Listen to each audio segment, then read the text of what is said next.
Manchmal braucht es im Leben genau die Worte, die im ersten Moment ein bisschen wehtun, die dann aber uns helfen, wirklich zu wachsen. In diesem Short hörst du Kim Scott, die international bekannte Bestseller-Autorin des Führungsbuchs Radical Candor, mit einer persönlichen Geschichte über Feedback. Ein Feedback, das sie nie vergessen hat. Und es geht darum, wie wir als Führungskräfte lernen können, klar zu sagen, was ist und was auch gesagt werden muss und gleichzeitig dabei empathisch bleiben. Und warum das eine ganz wichtige Form auch der Freundlichkeit ist. Denn echte Führung bedeutet nicht, immer nett zu sein, alles wegzulächeln, sondern ehrlich und menschlich zugleich aufzutreten. Und wenn du das auch lernen möchtest, übrigens, dann empfehle ich dir natürlich unsere Female Leadership Academy von Dear Monday. Unser 6-wöchiger Online-Kurs beginnt das nächste Mal im Oktober und du kannst dir jetzt dein Ticket sichern unter dear-monday.de/academy. I had this experience that really helped me crystallize my thinking about what radical candor is. Are you ready for a long story? Yes. Okay.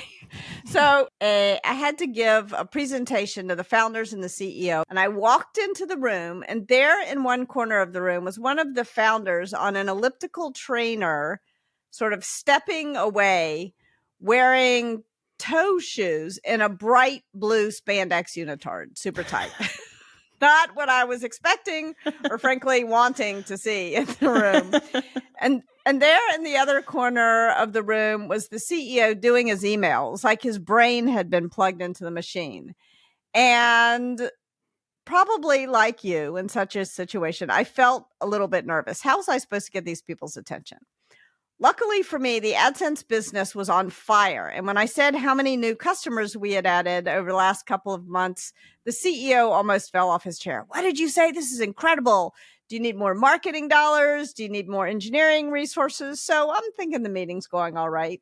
In fact, I now believe that I'm a genius. And I walked out of the room past my boss, and I'm expecting a high five, a pat on the back. And instead, she says to me, why don't you walk back to my office with me? And I thought, oh, wow, I messed something up in there, and I'm sure I'm about to hear about it. And she began, as we were walking, not by telling me what had gone badly in the meeting, but what had gone well in the meeting. Mm-hmm. Not in the feedback sandwich. I think there's a less polite term for that. I don't know if I'm allowed to curse on your podcast. But, yeah, you can. The shit sandwich sense of the word. But really seeming to mean what she was saying. But of course, all I wanted to hear about was what I had done wrong. And eventually she said to me, you said in there a lot. Were you aware of it? And with this, I kind of made this brush off gesture with my hand because I figured if that was all I had done wrong, who really cared? And I said, yeah, I know it's a verbal tic. It's no big deal, really. And then she said to me, I know this great speech coach. I bet Google would pay for it. Would you like an introduction? And once again, I made this brush off gesture with my hand. I said, no, I'm busy. I don't have time for a speech coach. And then she stopped. She looked me right in the eye. And she said, I can tell when you do that thing with your hand that I'm going to have to be a lot more direct with you. When you say every third word, it makes you sound stupid. Now, she's got my full attention. And some people might say it was mean of her to say that I sounded stupid. But in fact, it was the kindest thing she could have done for me at that moment in my career. Because if she hadn't used just those words with me, and by the way, this is a really important point. She never would have used those words with other people on her team who were perhaps a better listener than I was. Mm-hmm. But if she hadn't used just those words with me, and she knew me well enough to know that it wasn't going to crush me if she said that. Mm-hmm. If she hadn't used those words with me, I never would have gone to visit the speech coach, and I wouldn't have learned that she was not exaggerating. I literally said every third word. It was almost like I suddenly realized I'd been marching through my whole career with a giant hunk of spinach between my teeth, and nobody had had the common courtesy to tell me it was there. Mm-hmm. And this really got me to thinking, first of all, why had no one told me all this time? And more importantly, what was it about her that made it so seemingly easy to tell me? What was it about her management style? And as I thought about the way that she managed people, I realized it boiled down to two pretty basic things: care personally and challenge directly.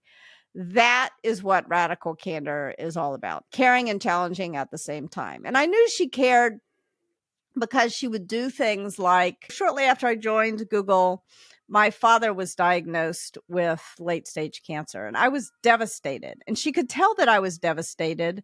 And she said, Kim, you fly home. You need to go to the airport right now, fly home to Memphis, where you're from, where your parents are, and be with your family. That's where you need to be right now. Your team and I will sit down and we will write your coverage plan for you and everything will be okay. That's what great teams do for one another. We've got each other's backs. And that creates a culture of caring, and culture does scale. But, it wasn't all sunshine and roses. At the same time, I also knew beyond a shadow of a doubt that if I messed up, she was going to tell me in the words that would penetrate that I had messed up. She was going to tell me in no uncertain terms. And that combination of caring and challenging is what I came to think of as radical candor. I love the story. I want to reassure folks that most of the time, these conversations are going to go smoothly. It's going to go better than you fear. I was teaching a class at a business school recently, and one of the students said, for me, feedback is a matter of existential dread. And I think that we often feel that. That's why we so often are not radically candid. We do feel that existential dread. And when we get in the habit of radical candor, we'll find that 9 times out of 10, it's no big deal. The person's like, oh, thank you for letting me know. I really appreciate it. Mm-hmm. But I don't want to overpromise. I want to say that probably 1 time out of 10, you'll get a negative emotional reaction when you offer someone critical feedback. The person will be, there's a million negative, but I'm going to boil it down to 3. The person will be sad, the person will be mad, or the person will brush you off. So what do you do if you get those kinds of responses? If the person is sad, and this is where the 2x2 framework, I find at least so helpful, because it helps you know what to do in the moment. If the person is sad, your next step is to show that you care personally. Don't back away from the emotion. Like when we communicate on an emotional plane and on an intellectual plane at the same time. And if we ignore the emotional signals that are coming at us, we're just not going to communicate very well. So take a moment to be present for that other person's emotion. Sort of ask the person, how could I have said that differently? Or it seems like I've upset you. Maybe and again, you may think the person is sad. They may actually be mad. So don't assert that you know how the person feels, but take a moment to be present to show the person that you care about them. But this is hard. I don't know about you, Vera, but for me, when I am speaking to someone and I realize I've upset them, and maybe I see that they look sad in some way, it's not my instinct to go the right way on care personally. My instinct is to go the wrong way on challenge directly. And we already talked about what happens there. Then you wind up in ruinous empathy.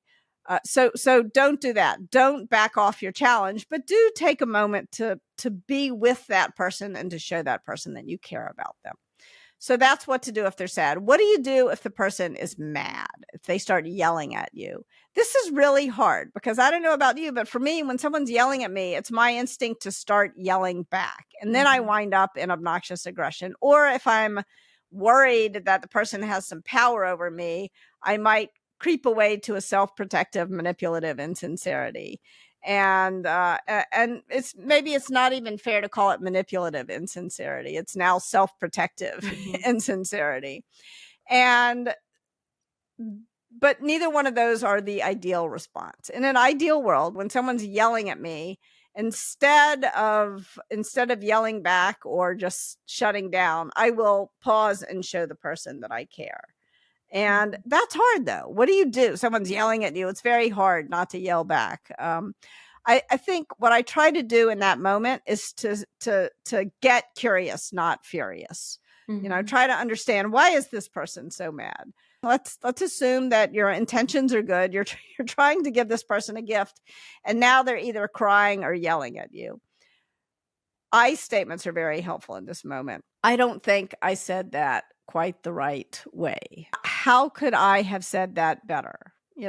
Ask this person what you could have done differently. And I just beg people to eliminate the phrase, don't take it personally, from their vocabularies, because we spend more time than in just about any other aspect of our life at work. And when it doesn't go well, it can feel like a gut punch. And that doesn't mean we're unprofessional. It just means we care about our work, and that's all for the good.